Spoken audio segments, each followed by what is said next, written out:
lang ano niya. Dubli-dubli ng... Ayan guys, oh, habang nag-ihaw kami, lapit mo sa'yo. Tutok mo. Yan si Yellow Pen. Kaso wala akong gamit eh. Bawal yan kay ano. Ayan guys, oh, luto na yung Yellow Pen namin, oh.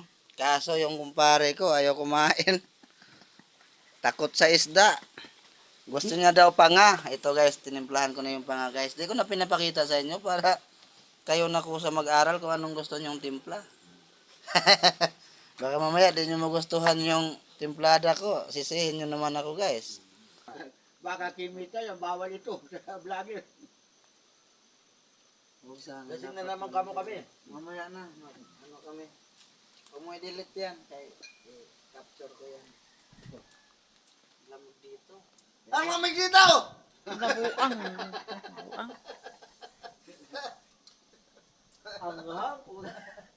Ang sausawan. Gawang ko sa Mateo nung araw. Talaga. Pag ikay na destino sa Tagaugas, doon ka lang talaga. Pag ikay na destino sa iba. Pag ikay na destino doon sa Taga-Santok lang, doon ka lang. Pag ikaw na destino sa Taga-Tanggap ng nagbabayad, Taga-Sukli, doon ka lang talaga. Kasi